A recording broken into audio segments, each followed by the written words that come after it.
and welcome to the Experian Wise Up series. My name is Nicolette Mashile. I am also known as the Financial Bunny. On this episode, we are going to be tackling something that is very, very important for South Africans. It is the debt dilemma. Now, with the rising of living costs, we are seeing inflation rearing its ugly head. We understand that many South African households are under pressure. So what is it that many of them do?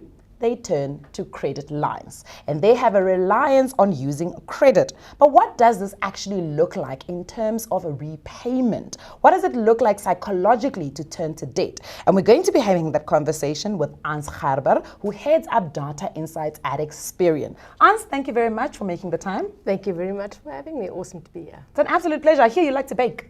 This is true. When did you start baking? Everybody has a COVID baby, eh? so my COVID baby is sourdough. Okay. Yeah, and she's still alive and kicking. Yeah. Yeah. Have you tried to make like different types of sourdough bread? Is it bread only? Don't get me started. No, it's not just bread. My kids will crucify me if I talk sourdough for the remainder of this session. So let's just say, yes, I bake a lot. I like that. I like the fact that you bake a lot. And I think let's start off the conversation with speaking about the rising cost of living in South Africa and just managing a household debt, right? What are some of the insights showing us in terms of how South Africans are currently coping with the economic climate? Yeah, there's a lot of things really crushing the consumer currently. You spoke about consumer price inflation, and we've seen that sort of still within the target band for the South African Reserve Bank, between 3 and 6%, but on the higher end of it. That is at least coming down from the 7.8%, I kid you not, that we saw in the COVID period. So very high cost of living. Remember, this touches all consumers, not just credit active consumers. All consumers really suffer from that. And the key driver behind that is cost of food. Yes. So again, it's everybody that's impacted by that, by CPI increase. The other thing is the cost of credit. The prime lending rate, It's gone up. We saw a very, very quick increase. Remember, in the early days of COVID, that came down significantly as a boost for the economy from the government side.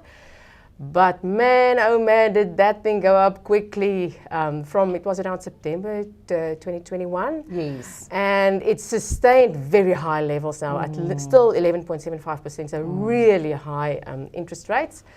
And for credit active consumers, that is really tough.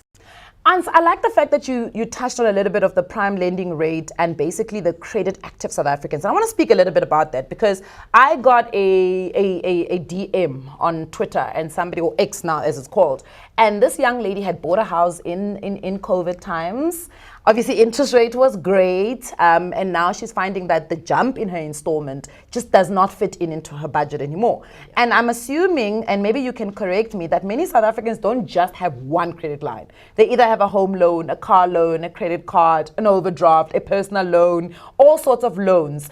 And I want to understand the impact on that, of the variable rate versus having a fixed rate and the jump that we've seen. Yes, so there's a few things in the comment there that really is important to note. Number one, a young consumer. Yes, yes. Why that's important is it means this consumer probably never experienced interest rate increase cycles at the rate that this has been happening. If you're a bit older, you would have seen this in the early 2000s, end of the 1990s. So you would have had to navigate stormy waters previously.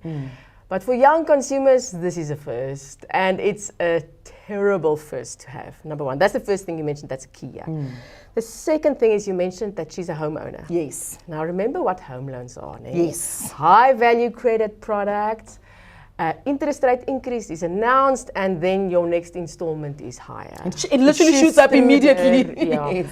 It's different from some of the other credit products, unsecured credit products, where we don't see that immediate impact on interest rates on consumers that already have that product.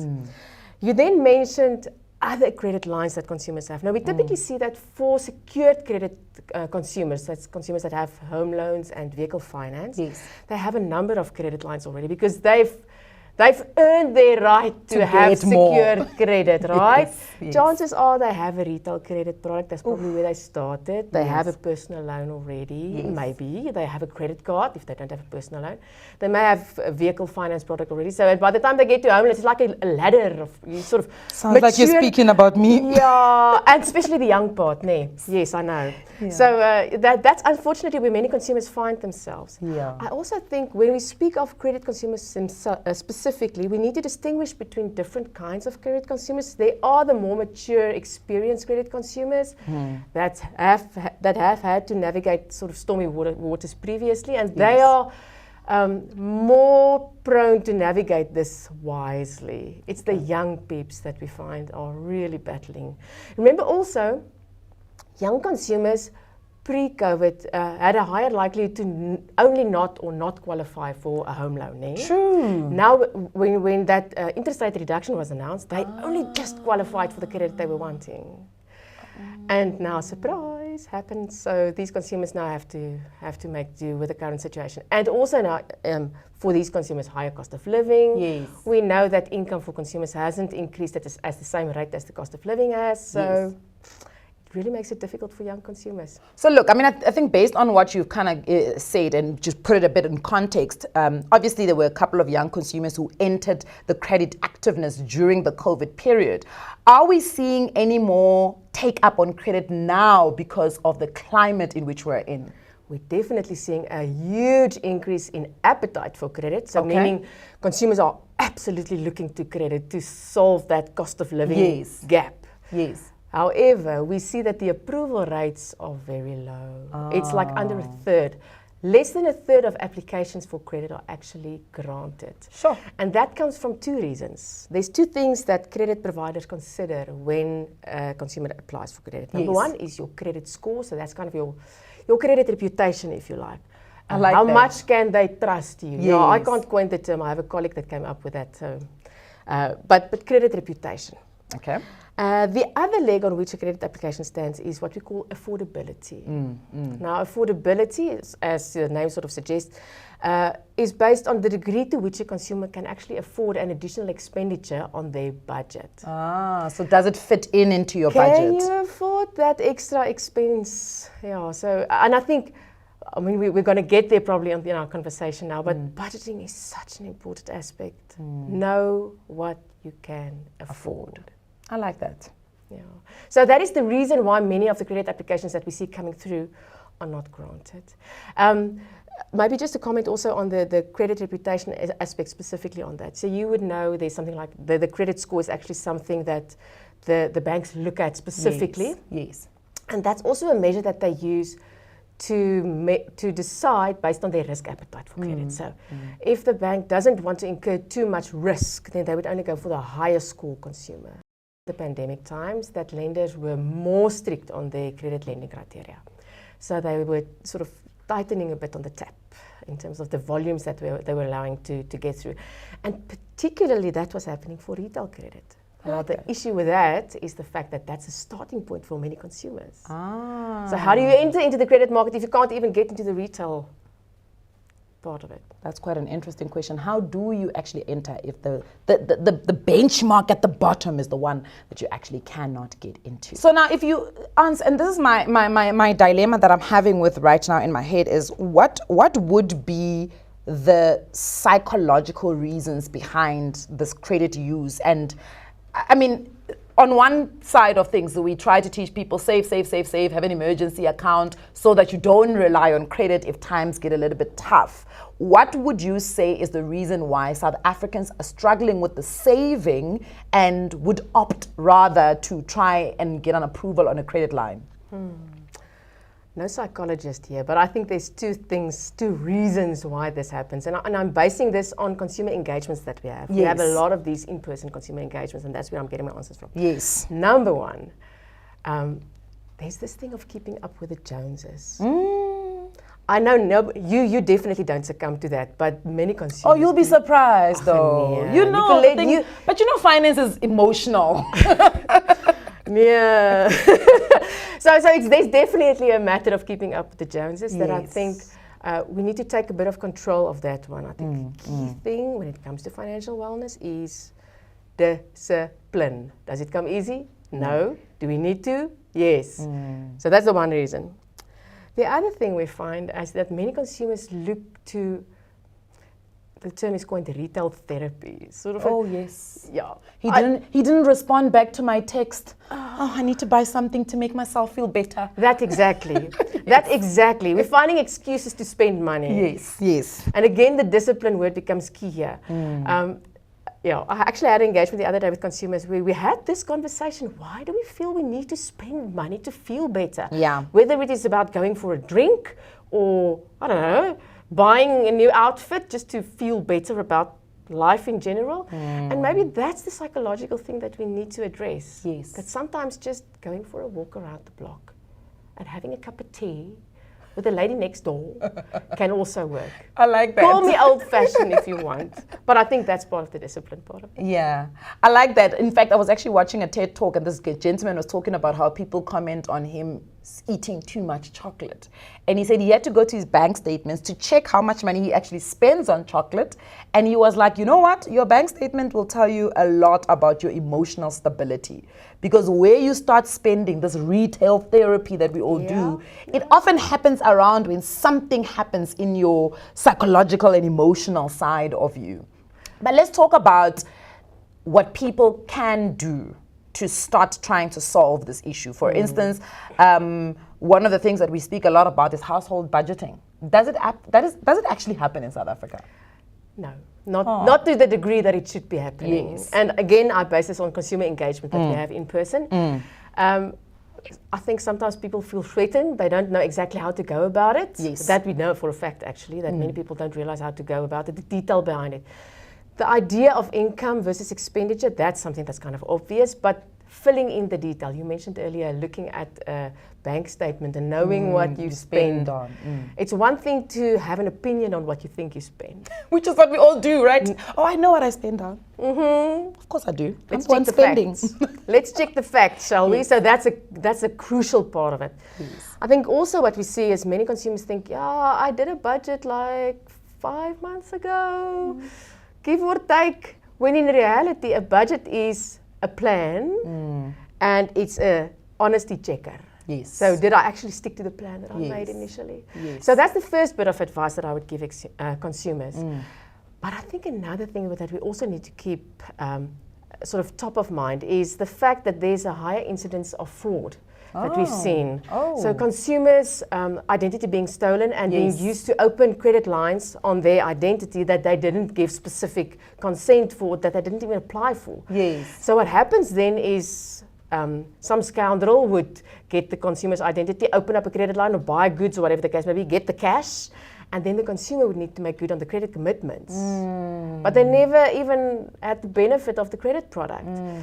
So I think that is something that consumers also need to take care of, and that is where taking ownership of your own data really becomes critical. I like that. Yeah. I like to take ownership of your own credit data because it also then says and prompts South Africans to be able to go and check what their credit score actually is. What does it look like? What's my record? What's on there? Are the debts that are there, do I actually recognize some of those debts? All of them, preferably. Okay, now you've seen all of your debts. You acknowledge that you were the one who actually opened all of them.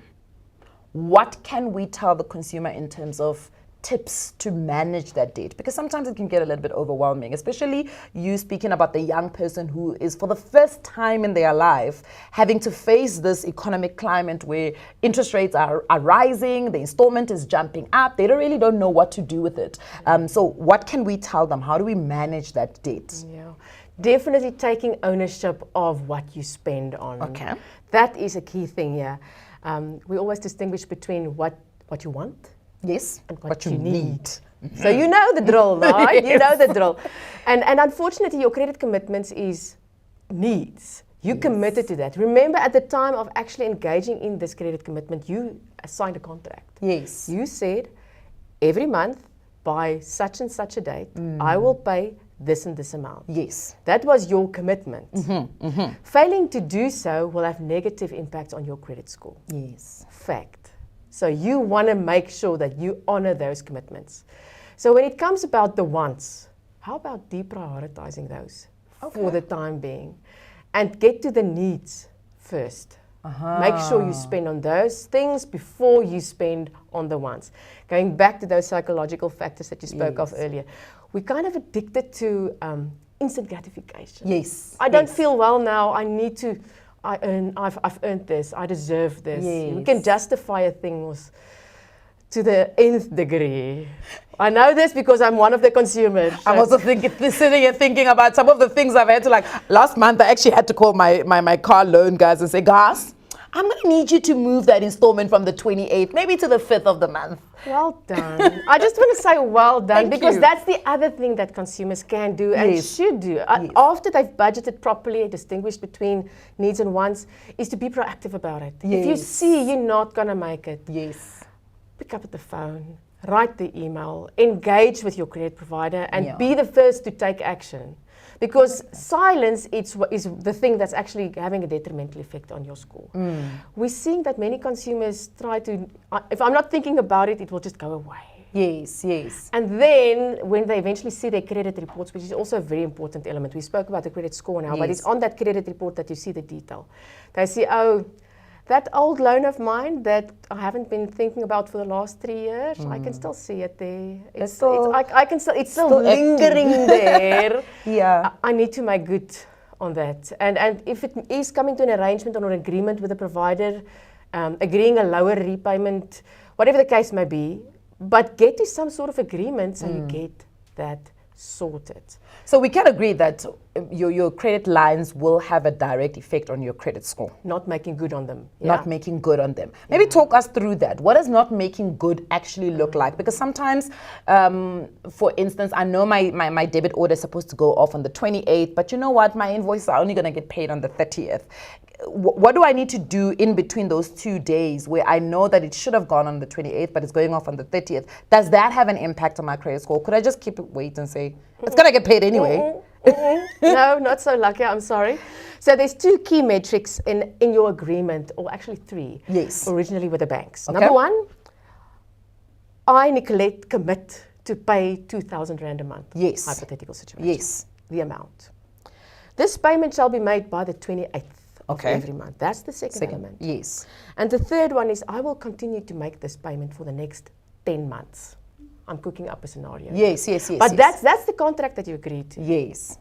So if you fail to pay the said amount, the 2,000, you will be in default, or you would be in contract breach, technically, actually, right? Because you didn't do what you said you would. If you pay the 2,000 Rand a day late, again, you're in breach. So you will be in arrears. You will be 1 month in arrears on the bank status. So that's what is reported back to the bureau. And you need to keep doing this until, for the entire term, right? For all 10 months. If you stop at month 9, then you're going to get in 1 month in arrears. And that is going to be on your record until you resolve that issue. I like that. And I think it's also a call to employers, because sometimes employers will just send a letter and say, this month's salary will be late, and forget that people actually have credit agreements that they need to honor. You know, and I think that's sometimes a little bit unfair, but and I guess it's a conversation of which is probably something you've already answered, is be proactive. If you know that that's going to be a situation, be proactive in making sure that you are letting your credit provider know that I'm going to be late with my payment, so that I don't actually fall into becoming in breach of a contract. So one of the things that I always say to young people is credit is a facility, debt is a liability. You need to know the difference, right? One of the things that often happens, and I think it's a statistic in South Africa, we say South Africans spend 70% of their income to manage debt and only need to live, only have 30% to actually live off. But for you to move it from credit to debt, you're actually using the money and it becomes debt. Talk to me about responsible credit use. How do we encourage and promote responsible credit use? Firstly, I'll go back to that point of needs and wants. That's the key element here. So buying a home is a great thing. It's a great asset, and I know you've got a lot of conversations and content around that as well. So definitely buying a home is a great thing. It's a good investment. If you can afford it, go for it. Spending to feel better about life and going into debt for that. Not recommended, number 1.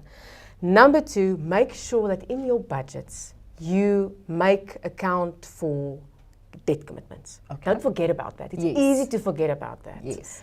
Don't.